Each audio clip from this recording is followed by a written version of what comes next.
Welcome. I'm Salpi Ghazarian. I'm the director of the Institute of Armenian Studies, and this is the 6th or 7th, I think, talk that we've had during this academic year. It's a program that we're proud of because it brings together great guests, great faculty members, and a great audience, both here and live online. We are online, and this is something that we hope will become part of an archive of discourse. Our guests today, leading the conversation, is Professor Rob English, who heads the School of International Relations here at SC, and I'm very grateful that in the middle of his crazy schedule, he agreed to do this. Thank you, Rob. Rob's most recent book is Russia and the Idea of the West, and it emanates from not just research, but also his years in the Soviet and the post-Soviet space, right at the time when it too didn't know what kind of space it was. Tom de Waal is also an old Soviet hand. I don't mean old, I mean old. I mean, you know, like experienced old.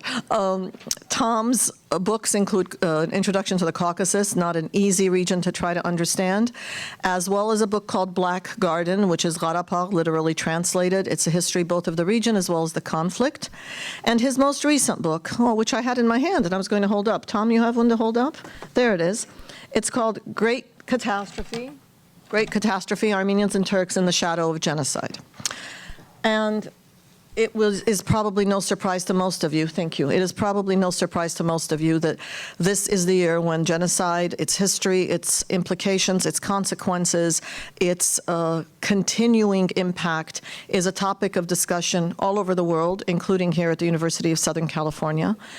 And it is a topic that is not just a subject of political discussion or scholarly discussion or historic discussion or psychological discussion or semantics. It's all of the above.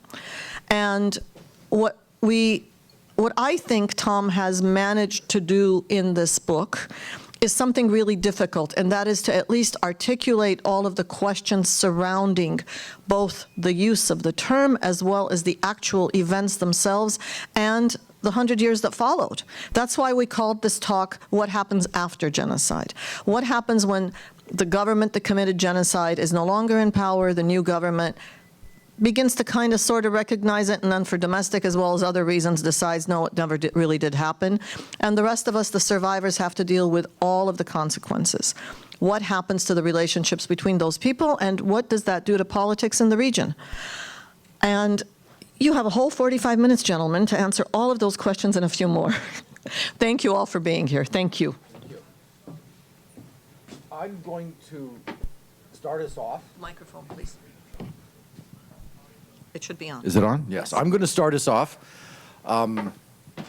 with a couple of questions to Tom to start bringing out some of the important findings and arguments of this book.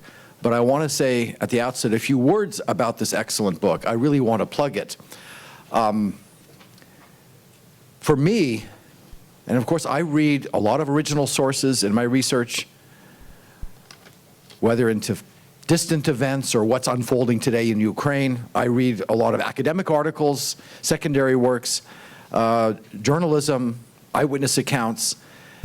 And with all of that, I want to say that for mastering an incredibly complex issue, not just what happened in the Armenian genocide or why it happened, but the amazing, convoluted, difficult, distressing, but sometimes hopeful events that have unfolded since in this past century. You absolutely could not find a better guide. And beyond that, as a reader of all these kinds of sources, especially as regards the communist and post-communist world, I've come to respect more and more, admire, and even rely on a special breed of observer analyst. I mentioned detailed analytic, sort of empirical academic articles all the way to eyewitness accounts, the vast range of sources and things you could read, try to understand, even get bogged down in. And out of that, there's a special breed, a very small group, who are best at everything. And they all seem to have the same profile. They're English or British, educated at Oxford, Cambridge, or the LSE. And they write these books that are more penetrating than those of the leading academics by and large, more vivid and readable than the best works of fiction, and absolutely entirely based on solid academic style research, but not presented in the usual turgid academic style of presentation. Some of you might know the name Tim Judah, right, who's written about the Balkans, Serbia, Kosovo, Anatol Lievin. Again, if we were all paying attention to Anatol Lievin, and again, he reported from the Baltics, all over the former Soviet Union, Ukraine, we'd be a lot smarter about what's underway today. And in that tradition, maybe at the head of that group, is of course Tom de Waal, who has written about Chechnya, about the Caucasus, about Karabakh, and of course now this splendid book on the genocide and what comes after. So I guess I'm reintroducing him, but he certainly deserves top billing, and Salpi gave me something approaching equal, and that's not fair at all. He's our star today. And now, to turn the floor over to you, let me just ask a simple question, or maybe a complex question. I'll ask it simply. Assuming that many of our listeners know about the genocide, but not a great deal beyond that it happened. They know that there are continuing tensions and failed attempts at reconciliation between Armenia and Turkey today. What happened after the genocide that's made it so difficult to move forward? Well, first of all, thank you, Rob. Thank you for the introduction. Thank you to Salpi. It's nice to be with you both again. I've talked here as your host, and I've also many times in Yerevan been hosted by Salpi. It's nice to be hosted by you here today in USC. Yeah, let me try and answer that as well as I can. I mean, I guess the first thing to say is I'm not an academic historian. I don't read in the Ottoman archives. There are plenty of very good academic historians out there. If you want to find out what really happened in 1915 in all its terrible and bloody detail, there are many good histories out there. I am trying to do something a bit different here. And if in my work, I guess you would call me, it sounds a bit paradoxical, a kind of historian of the present. I write mainly about the last kind of 20, 30 years and things that have happened. In this case, obviously, we go further back. We go back to 1915, 1916. You know, the Armenians have 90% of them have been deported or massacred in the Ottoman Empire, or in exile in the Middle East, or into Russian Armenia. The First World War is still going on. And these events carry on. It's I guess what came to be called the Armenian Genocide is the worst atrocity of World War I, but it's not the only atrocity. There are things that happened 1916 onwards to 1918. In 1918, we have the formation of the First Republic of Armenia. We have war in the Caucasus. Then we have the Bolsheviks, Ataturk. So we have this incredibly complex history. I guess I'm someone who's been visiting Armenia for 20 years and also spending a lot of time in Turkey. And I'm interested in the issue of how and why this issue is such a live issue today. Obviously, it's an issue for Armenians. I'm sure there are many Armenians in the room. It's the issue of your grandparents and great-grandparents. That's understood. It's an issue, a personal issue, a family issue. But it's still a very political issue. I don't need to tell you that. I mean, at the moment, in the White House, people are debating what President Obama should say on April 24th. There are, who's going to go to the ceremony at Gallipoli, if that's still held, who's going to go to Yerevan, what's going to be said, what is owed still to the Armenians. So it's still a very live political issue. And I'm interested in kind of the story of what happened since. I'm interested in, as it were, what was the Metz-Yeren for Armenians, and still is the great catastrophe, sometimes called the great crime, became the genocide, a word which was coined in the 1940s and then really picked up and became used widely about the Armenian genocide in the 1960s. I'm interested in how each generation looks at something differently, from a very kind of it being a very private thing in the 1920s. If Armenian politics in the 20s and 30s was much more about the Soviet Union, it was really not about Turkey at all. I'm interested in the way that great power politics still plays over this issue, how Stalin picks it up and then throws it down again in the 1940s. There's lots of interesting topics here. And it shows that every, the events and the facts are real, but every generation deals with it in a different way. And I guess to answer your question, why is it still so painful? I guess the main answer would be that the Turkish state for so many years denied anything had happened, which meant that there was no closure. When something is denied, there is no closure. Now that is beginning to change, probably not as fast as most Armenians would want, but that's definitely beginning to change, and that's why there's a kind of slight upward trajectory at the end of the book.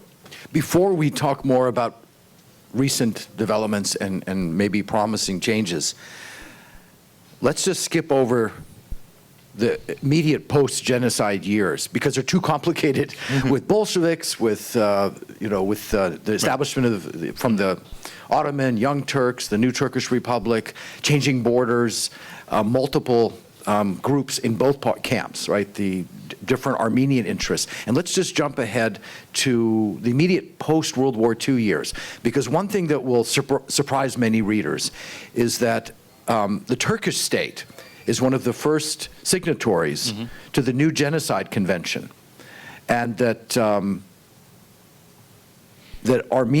Armenians, and you go into the detail, splendid detail in describing this, worked hard to secure that early support and thought it was important that Turkey be among the very first signatories. So this is, again, 48 or... That's right. I mean, what went wrong since then? Because that sounds like we were on a path towards reconciliation. Well, I guess the word Raphael Lemkin, in a book which actually written for the organization I work for, the Carnegie Endowment for International Peace, in 1944, coins the word genocide. This is a moment of kind of international humanitarianism. The UN is founded. This is we've got to kind of end war. We've got to come together. And in that spirit, we've got to end atrocities. The Holocaust is obviously hanging over everybody. And that's the spirit in which the 1948, the United Nations passes the Convention on the Prevention of Genocide. Now, notice that it's a forward-looking convention, but they're looking at case history, historical case history, and Lemkin uses the Armenian case and cites it several times. And then in his memoirs, Lemkin says, well, I had a bright idea. Why shouldn't Turkey be one of the first 20 signatories? There needs to be 20 signatories for the convention to enter force. And he goes and he describes going to talk to the Turkish diplomats, and the ghosts of the Armenians are in the room, he says. But we didn't mention it, but the ghosts were there. And sure enough, Turkey does ratify the UN convention, which I think tells us a couple of things. One, that Turkey is still in the state of forgetting that the whole Turkish state is founded on the idea of we completely draw a line under the past. Anything that happened prior to 1923 is forgotten, and also that the Genocide Convention is seen as forward-looking. It's seen as prevention of future genocides. It's not seen to have any application to previous genocides. What then happens very quickly, unfortunately, is the word genocide becomes incredibly politicized, and it becomes a kind of term of political abuse. United States and the Soviet Union each accuse each other of genocide. The Soviet Union says, lynching of Negroes is genocide. I have one thing I quote in the book. In 1955, it's the 37th, I think, anniversary of the founding of the first Republic of Armenia. And the ARF party invites Senator Herbert Lehman of New York to address them on an anniversary of this day in New York in May 1955, and he gives a speech about the Genocide Convention. He says it's time to ratify the United States to ratify the Genocide Convention, and Soviet Armenia is the victim of genocide by the Soviet Union. He doesn't mention the Turks. It's incredible to think of now, but 1955, a senator gives a speech to an Armenian audience, and he says, "You're the victims of genocide by the Soviet Union." So that's an era in which, again, it's not being remembered. The Armenian genocide by Turkey is not being remembered in public spirit, and it's entered the vocabulary of the Cold War.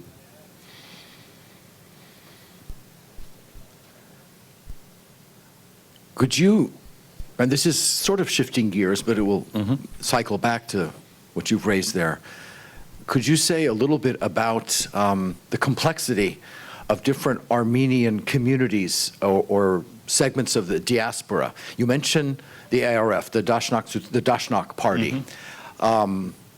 Say, for our audience, a few words about who they were, who they are, and how they can, the contestation with other Armenian leaders, and how that complicated post-genocide politics. Well, there are probably people in this room who can know that issue much better than I do, the complexities of Armenian politics. Also, I don't read in Armenian, and I think that's, to get the richness of it, one needs to read in Armenian. But certainly, Armenians are a diverse people, which is generally good when it comes to many things, culture in particular.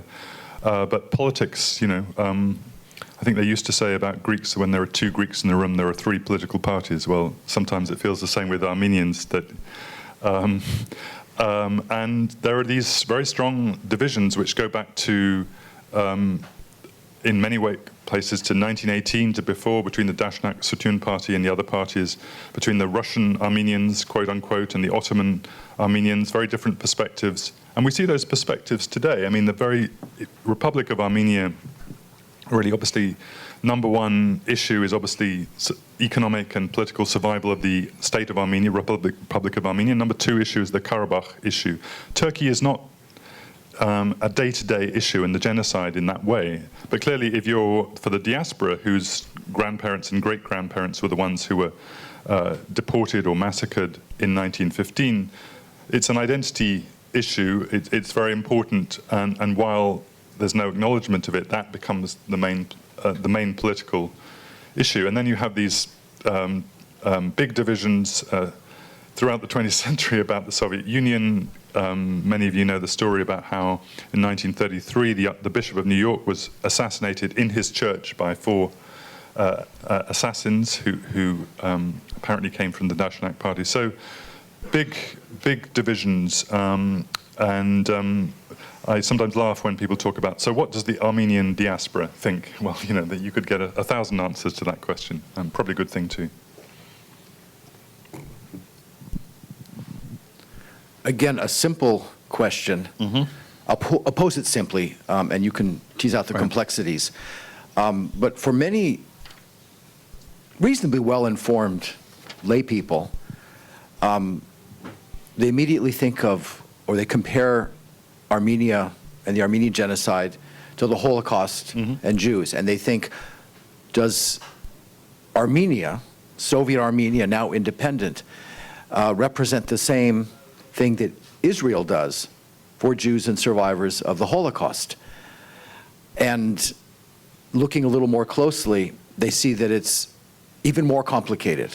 You mentioned Armenians and Holocaust survivors, or victims, genocide survivors or victims from Western Armenia, from Turkey, and then Soviet or Eastern Armenia. There are socioeconomic differences there.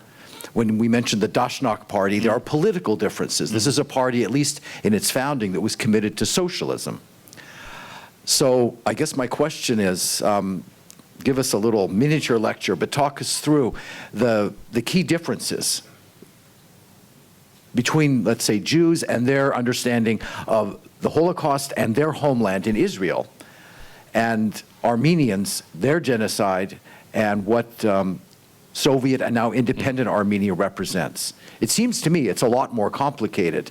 And living in California and reasonably well informed on these issues, having, again, back from the 80s and early 90s, spent considerable time in Soviet and then early post-Soviet Armenia, it strikes one that at least the California Armenian community, which is large and important, have a more complex and multi-layered relationship with the Armenia of today, what survived from what was historically a huge kingdom. So again, there's a lot of questions in that. A lot of questions there.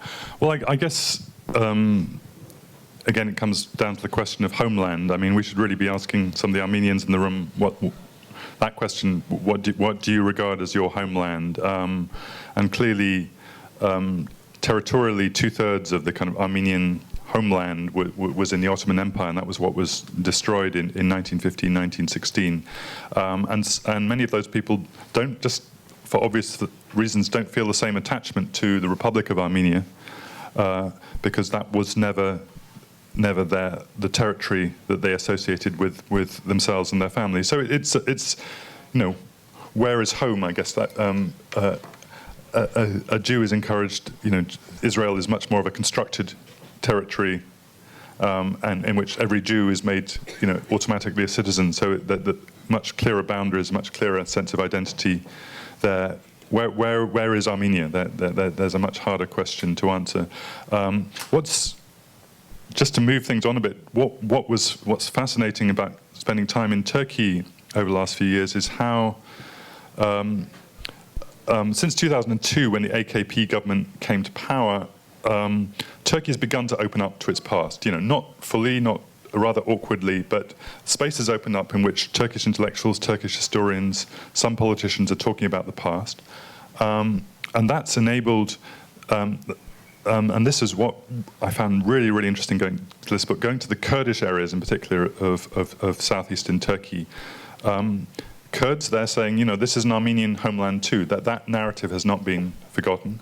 And the Kurdish mayor, when I went with this Armenian group to the city of Diyarbakir, saying to this American Armenian group, welcome back, brothers and sisters, welcome to your homeland. So there's in particular, the Kurds have broken with that mainstream Turkish narrative about who the country belongs to, and they say these lands are also Armenian lands too. Welcome back. So that is very interesting. That's now that's a Kurdish issue. It's obviously tied up with Kurdish politics, which is an extra complication. But that's also what's been going on in Turkey in the last 10 years. Could you say, again for our audience, a few words, just concretely, add on to that about the general change, the promising changes in Turkish politics and society and attitudes towards the genocide? What concretely has happened or still needs to happen politically? Right. Well, it's a very mixed picture, and you know, one Armenian put it to me quite well when he said to me, for us, 100 years is too late, and for Turkey, it's too soon. He said, Turkey is changing, but it's happening. It's too late for us. But certainly, enormous changes in Turkey over the last 10 years about what's possible. You know, you can walk into a Turkish bookstore, and there'll be a shelf of books. You know, there'll be Taner Akşam's history in Turkish about the Armenian genocide. There'll be a book by Hasan Cemal.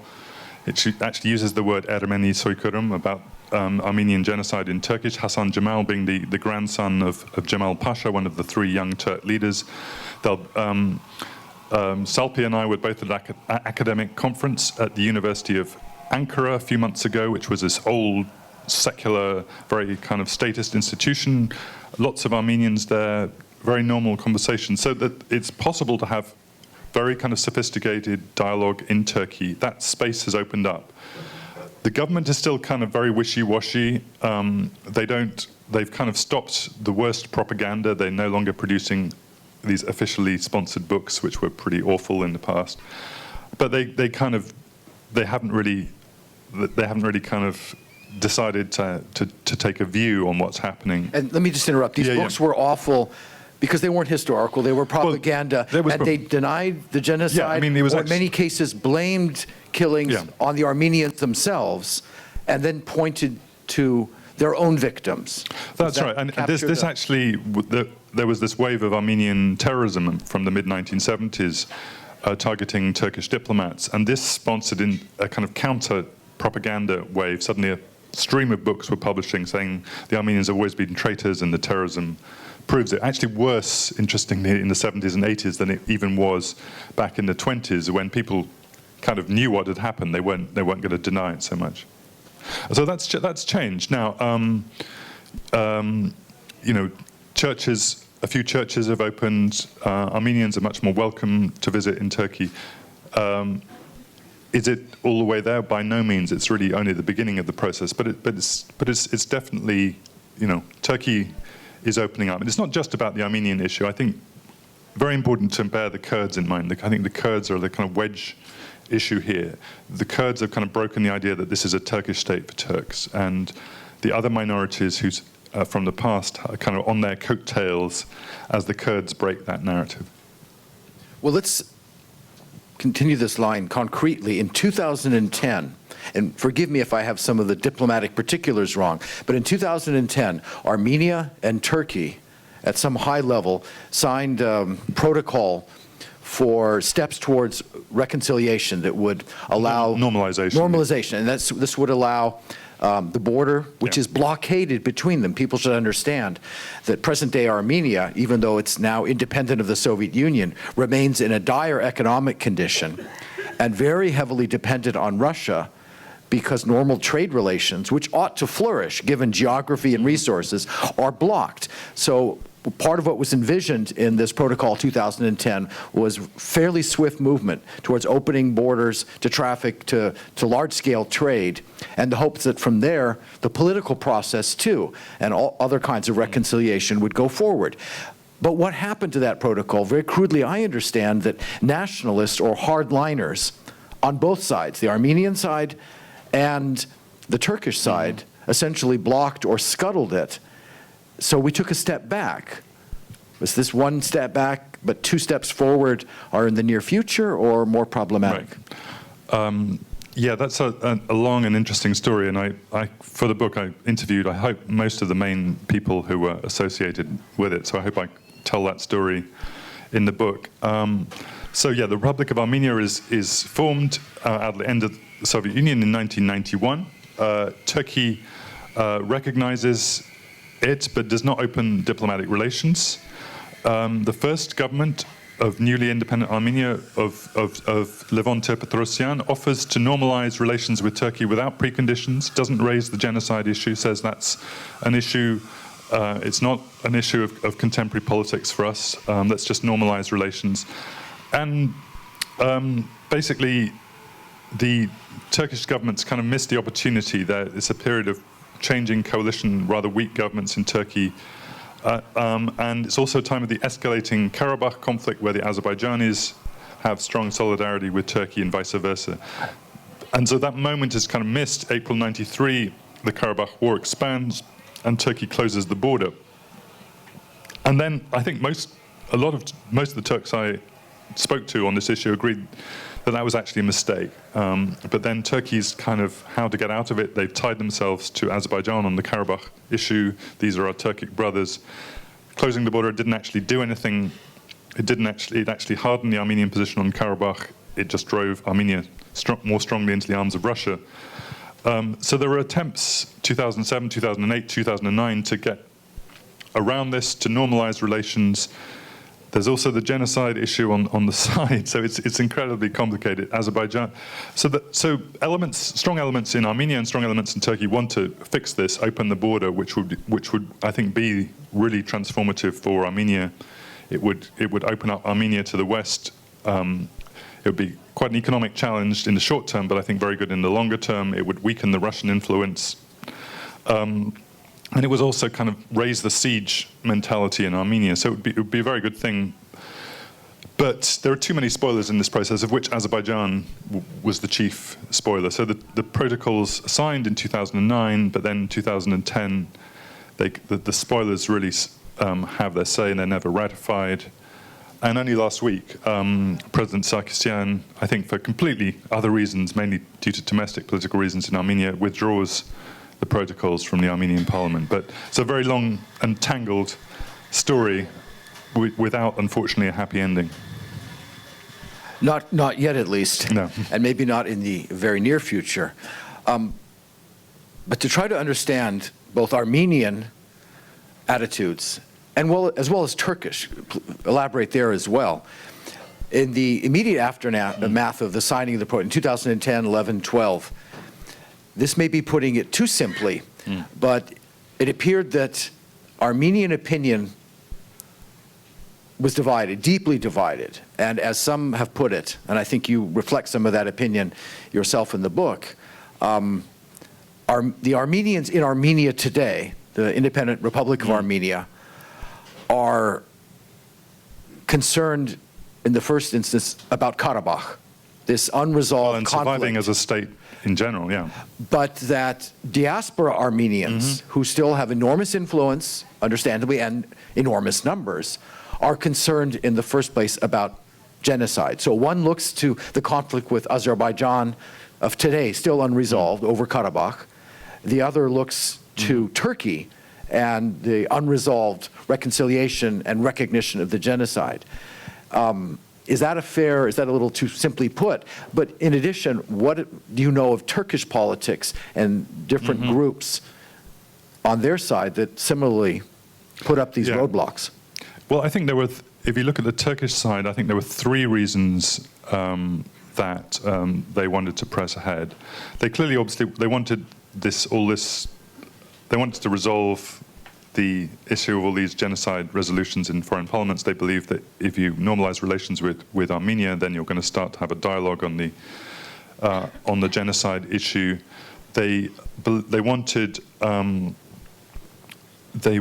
to have a role in the Caucasus, which they didn't have because there was, this is an important area to the east. They have no role there because they only have relations with 2 out of the 3 countries there. And third, I guess, which is the more noble one, they wanted to kind of, this was a part of every nation at some point has to reckon with its history. As a British person, I've seen only the last 20, 30 years, my country's been reckoning with terrible things which were done in Ireland or in Africa.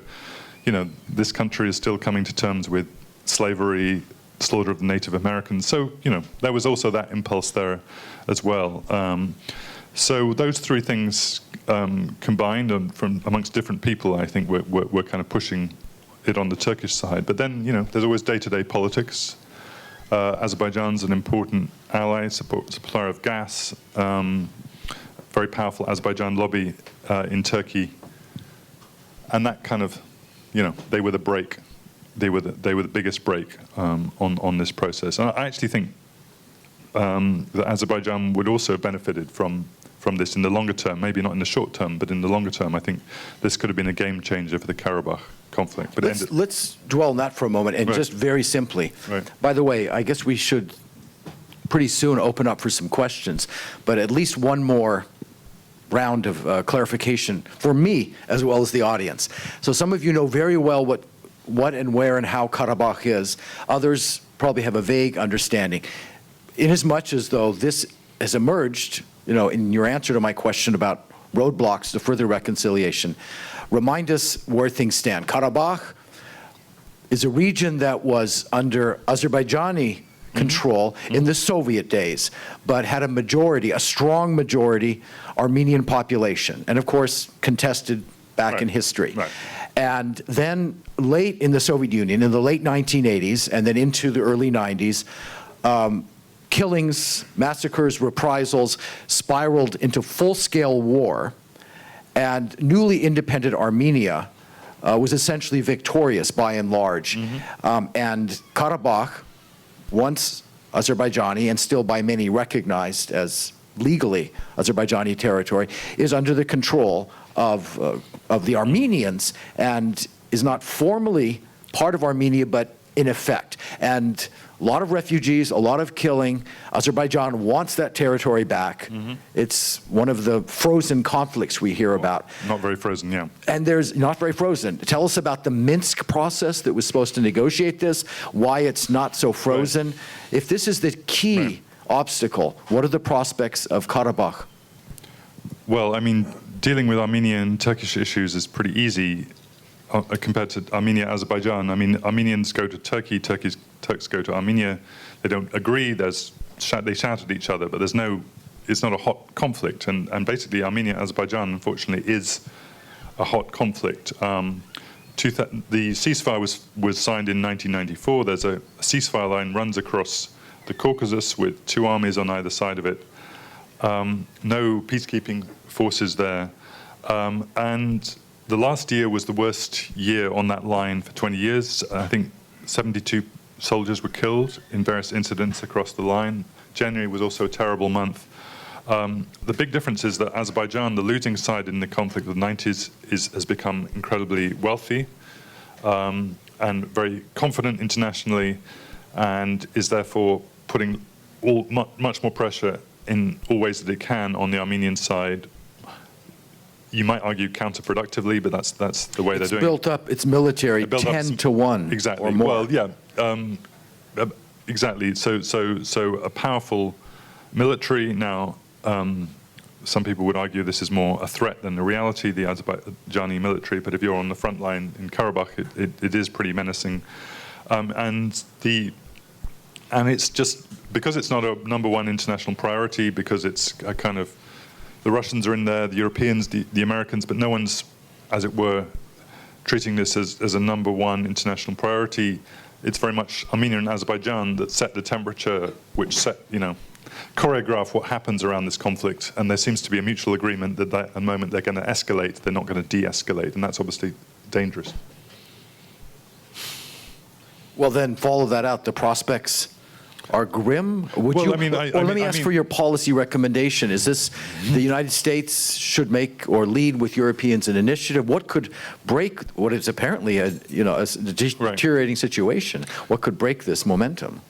Well, I mean, it's hard to persuade policymakers to focus on a conflict where people don't seem to want to change. I mean, mediators are the guys in the middle. They're not the guys who actually make things happen on the ground. But I think, yeah, I think obviously the ideal scenario is that Armenians and Azerbaijanis realize it's in their mutual interests to make a deal which would be good for the future of both countries. What is this, a partial return of territory? Yeah, I mean, there's a very sophisticated deal on the table which involves return of Azerbaijani territories, land corridor to Armenia, enhanced status for Karabakh, peacekeepers, eventual referendum in the future. It's a very sophisticated, pretty good deal. I mean, the trouble is there's no trust on either side. So I think, the ideal scenario is Armenians and Azerbaijanis work it out amongst each other, which doesn't look very likely. And then you're looking at, if anyone's going to sort it out, it's going to be an imposed peace. Unfortunately, the party most likely to impose a peace at the moment would be Russia on its own terms. And maybe you should ask the Armenians and Azerbaijanis, is that what they want? If there's an international consensus that this is too dangerous.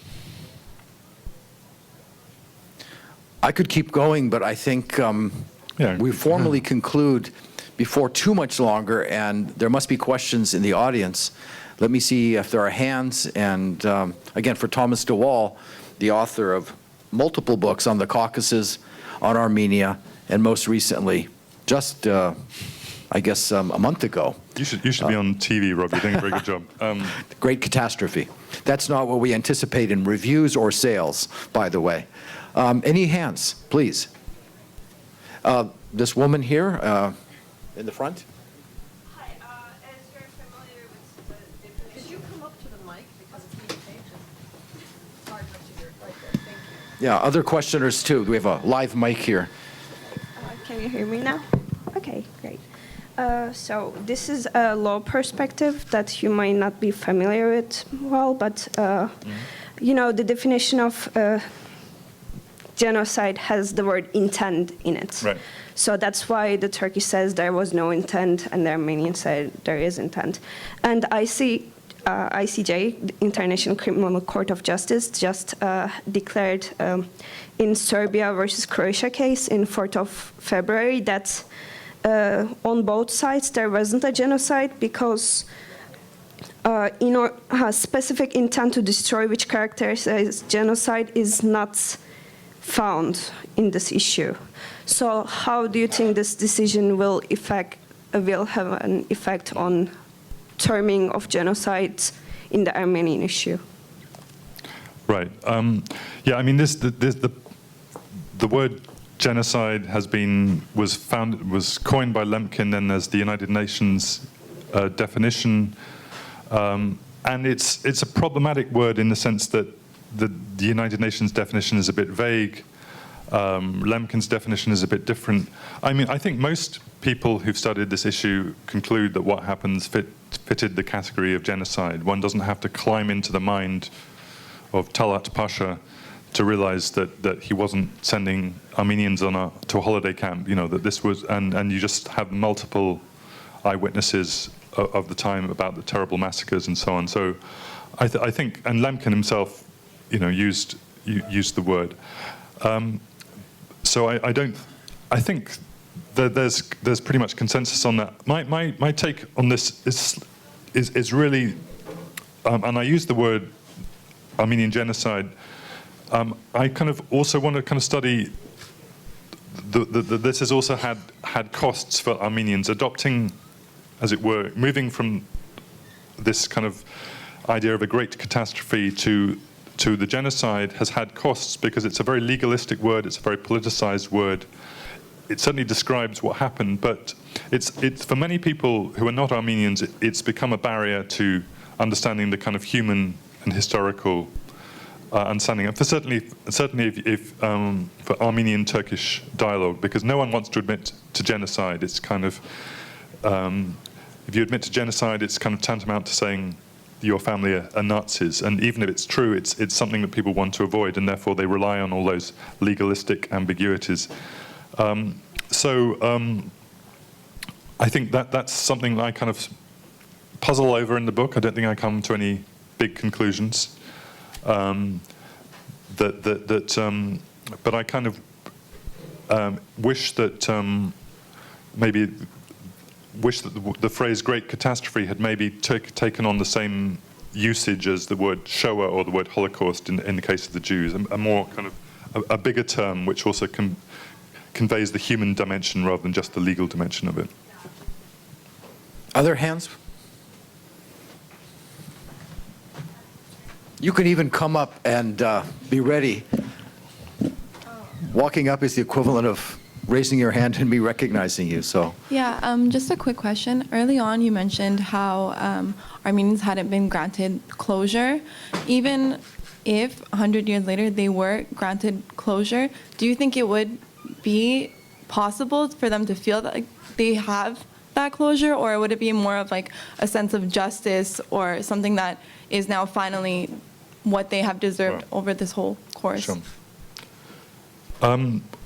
I can't really answer that. I mean, I think it's up to Armenians themselves to answer that question. I'm sure lots of Armenians have different answers to that. I guess the only thing I'd say is when you're talking about something that happened 100 years ago, everyone is dead. Obviously, the victims are dead, but even the victims' children are dead. The perpetrators are dead. It's more about, and also I think the idea that personally I may be wrong. The idea that you can somehow relitigate what happened in World War I seems to be incredibly difficult. I mean, clearly the Armenians suffered this massive catastrophe, but then, many other people around them did. I mean, in my own family, World War II, my Jewish side of my family, they had a house in Vienna and a house in what became Czechoslovakia. They got the house in Vienna back just a couple of years later after the war. House in Czechoslovakia was gone. But I don't think anyone in my family feels that justice was denied them because they didn't get their house back. I think acknowledgement is the main issue. But I'm just talking about my own family. Everyone has a different answer. But I think the longer you go into history, I mean, we can all probably list many, many historical crimes which have not had a legal redress. I mean, maybe even sitting in California, the people who were here 200 years ago, have they had legal redress for what happened to them? I think acknowledgement is the big issue, and that's kind of, as I say, not quite there yet when it comes to Turkey. Thank you, Dr. English.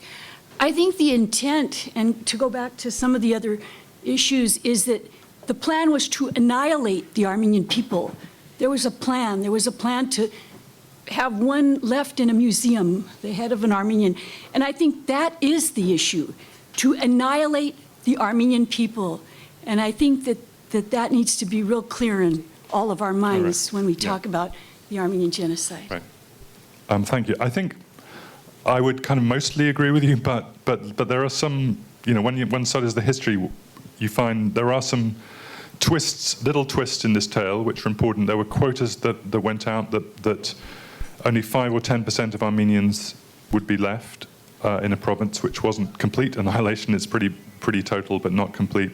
And also some cities, Istanbul being the main one, but also Izmir, Smyrna, as it was at the time, the Armenians weren't deported from there. So there were kind of wrinkles. It wasn't, the Young Turk government wasn't a kind of fully powerful bureaucratic organization in the way that Nazi Germany was. And so some Armenians, fortunately, escaped. So I don't know what the intent was, but the outcome was slightly better. And fortunately, Armenians have survived, including tens of thousands of them still in Istanbul today. Yeah, come on up. More questions. Okay. So this is a more general question, but given the track record of the international community, how do you feel about today's international community's capacity to recognize genocide, to preempt it, and how do you feel about our capacity to respond to genocide once it's happened? So. Yeah, well, that's a great question. Unfortunately, I don't feel totally pessimistic, but we have to be clear that most of the international community has selective moral indignation about issues, depending on what's close to home, what's in the headlines, what can be solved,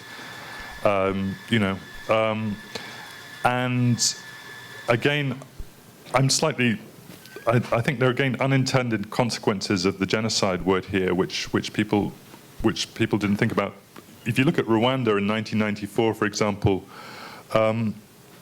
there was a reluctance to call it genocide on the principle that if we call it genocide, we have to intervene. And Bill Clinton at the time had just withdrawn from Somalia and was not keen to get involved in another African tragedy. And of course, so the Rwandan genocide unfolded. No one intervened until, I guess, the Tutsi army intervened by itself. But there was a whole debate going on about, is this genocide or isn't it? And people were being killed. And I wonder, so I have, again, a question which I don't really have a proper answer to, but I throw it out there. Would it be better, because some lawyers debate this, about would it be better just to have a much more capacious term, which is crimes against humanity? This is a term which was actually first used, interestingly, in May 1915 when the Armenians were being killed by the great powers in a démarche to the Turkish government, delivered by Ambassador Morgenthau, the US ambassador. They talked about crimes against humanity. And there's some lawyers now who says what we need is a crimes against humanity convention, which will cover all mass atrocities. You won't have to kind of say, was it genocide? Is there a whole race being wiped out? You can just say, well, thousands of people are being wiped out. And maybe if we have a bigger term, such as that, maybe that will be a better spur to intervention than if the kind of lawyers are called in to say, is this genocide or is this not genocide? Salpi, do we need to end right on the hour, or we can go a little bit? Okay, please, more questions.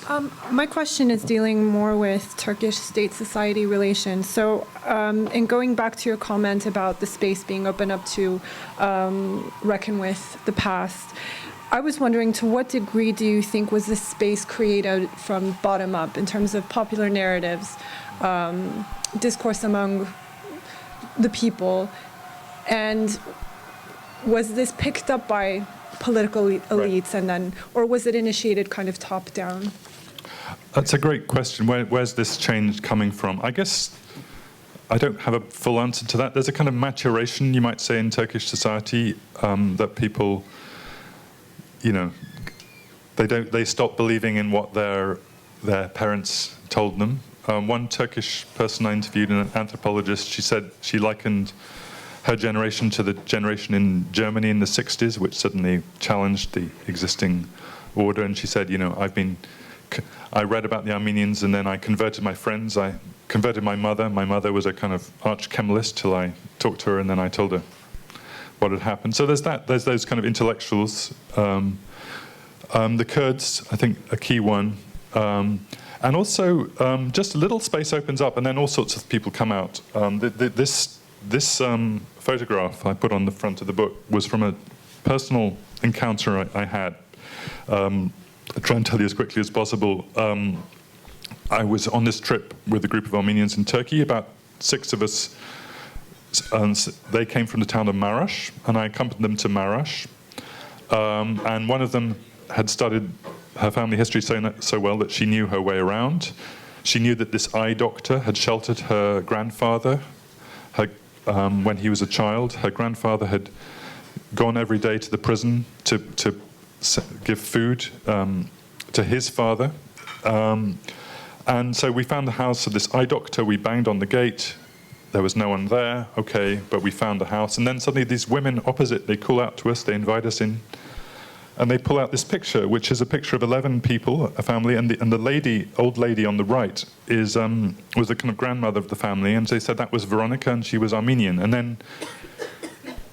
then they call the cousin, and the cousin has more pictures, and suddenly all these Armenian stories are coming out. It turns out, all these Armenians who were actually left behind in 1915, women and children, some of them forcibly, some of them out of acts of charity.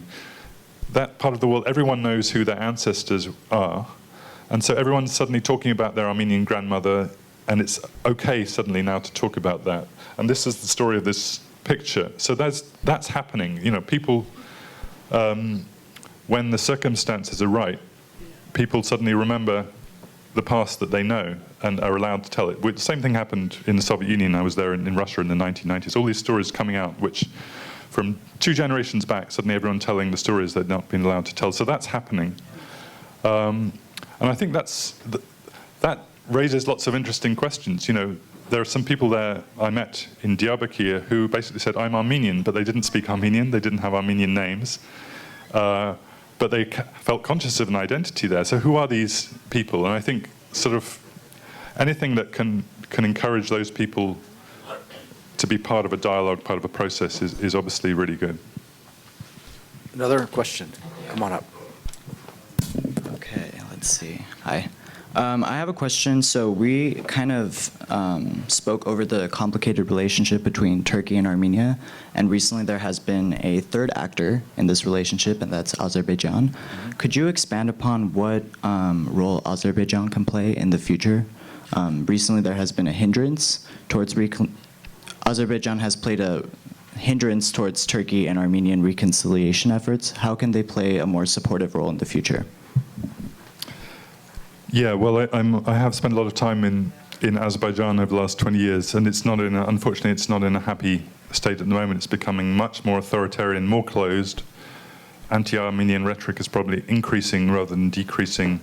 Again, Armenia is a traumatized country because of 1915, and Azerbaijan's also a traumatized country about the loss of the Karabakh conflict in the 1990s and hundreds of thousands of refugees. So Azerbaijan has made its own national trauma into its own kind of centerpiece of contemporary politics, and the Armenians are the villains in that trauma. So there's not a very encouraging story to be told there.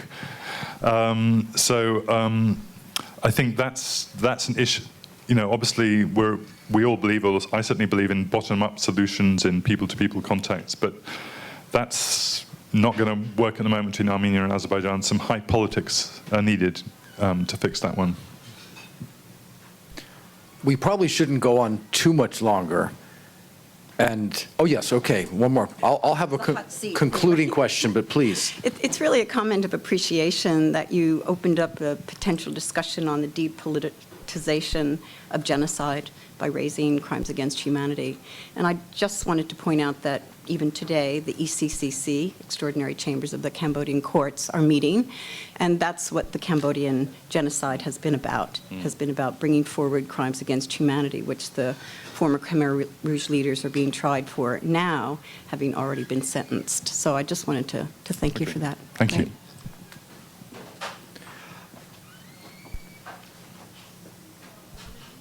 One poorly understood, because it's complicated, dimension to the crisis between Russia and Ukraine has a direct link to what we're talking about.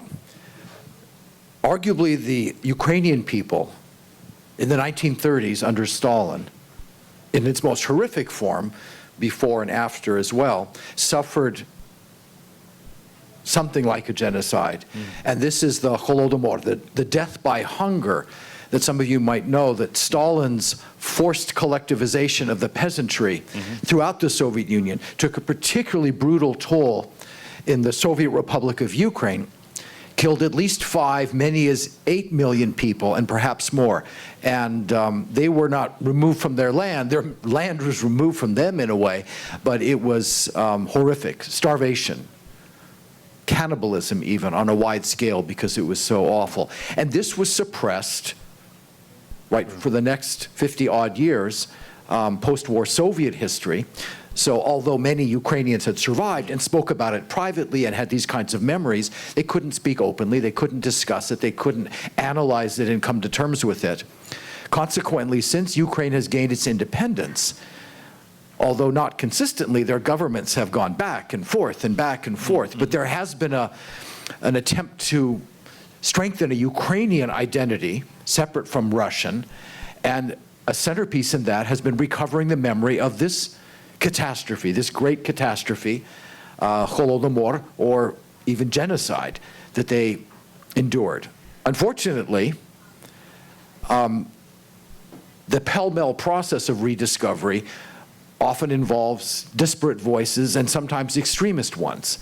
And so the image of the Banderovci, right, those who were followers of extreme Ukrainian nationalists in the 30s and 40s, who were often deeply anti-Semitic, they killed Poles and Jews under Hitler, then provokes among survivors of those killings, many of them Russian or Jewish, an anti-Ukrainian feeling, because this Ukrainian awakening seems to, although justified and important historically and nationally, also brings along some of these fringe components.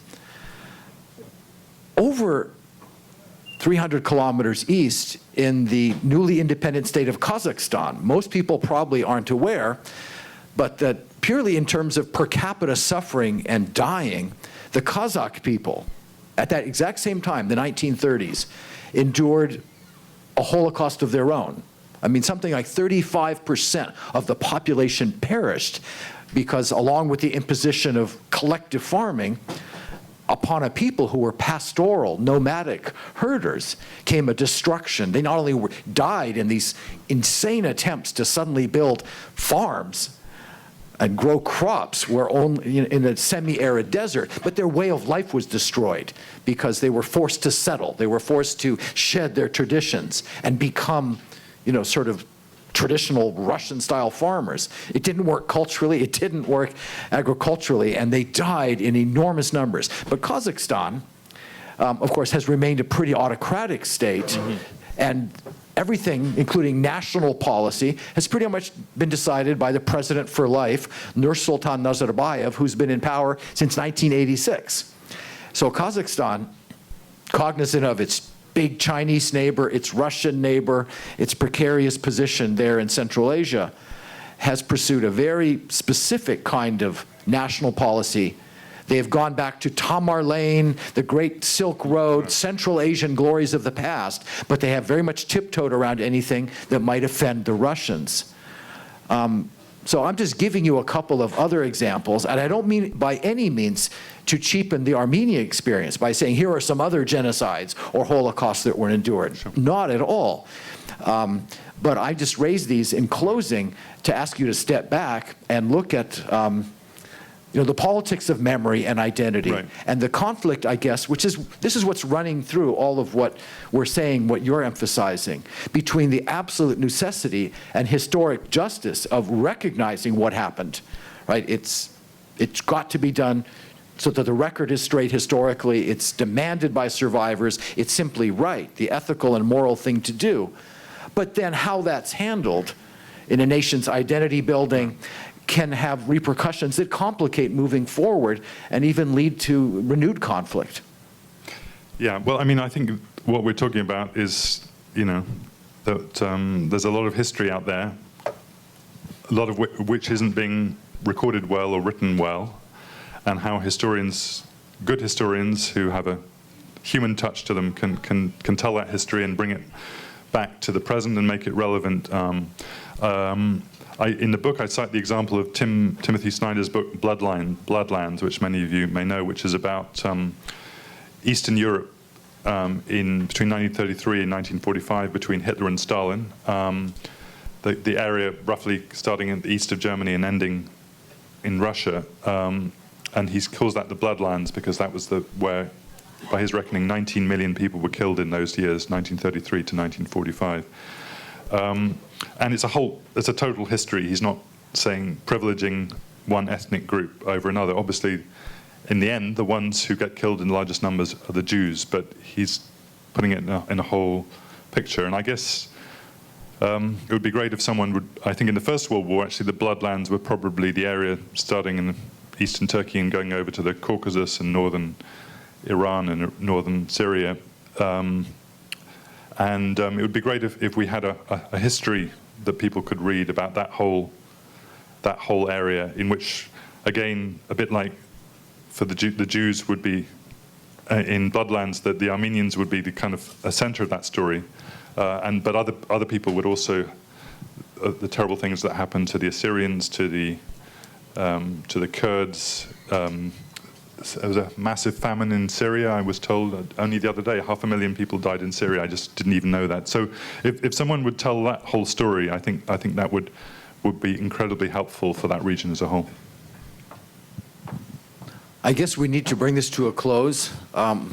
Thank you for your attention. Thank you for your interesting and penetrating questions. And above all, thanks to Thomas de Waal for a superb book, which, by the way, goes a long way, at least for Armenia and Turkey, towards that history of the broader region that we still lack. It's a superb book, and you'll learn a ton from it, and you won't leave confused. You'll understand better. Notwithstanding whatever has confused you in my comments probably here, it really clarifies a lot and shows what challenges remain going forward.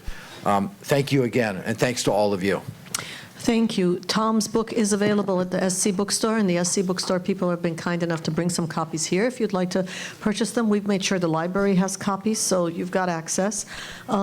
Thank you, Tom. I'm glad our paths continue to cross. Thank you, Rob. I'm glad we can share memories about this crazy part of the world. It was said about the Middle East, right? If you think you understand it, that means nobody's explained it to you. I think that we can equally well say that about the Caucasus. And Rob's last sentence about, by mentioning all of these others, I don't mean to minimize the Armenian experience. I would like to say that, on the contrary, that unless we are aware of all of these experiences, of governments doing this to their own people, we are not going to find either closure or political understanding between neighbors. I remember years ago when we first started doing survivor interviews, Michael Hagopian, whose film collection of testimonies is now here at Shoah, found an American missionary, the one who was at Marash, in fact, Stanley Kerr, and wanted to interview Stanley Kerr on film, and he did, in fact. But as the questions became more complex and difficult, Dr. Kerr said, I don't want to talk about this because it makes me even more aware of how responsible the American government is to what happened to the African Americans, the Native Americans, and all of that has got to be remembered. And I think part of the responsibility on Armenians in this centennial year is to keep saying that as well. Yes, it is about intent. Yes, it is about governments doing this to their people. And yes, it is about never again. Thank you for letting me use this podium to say that. Thank you, and thank you all.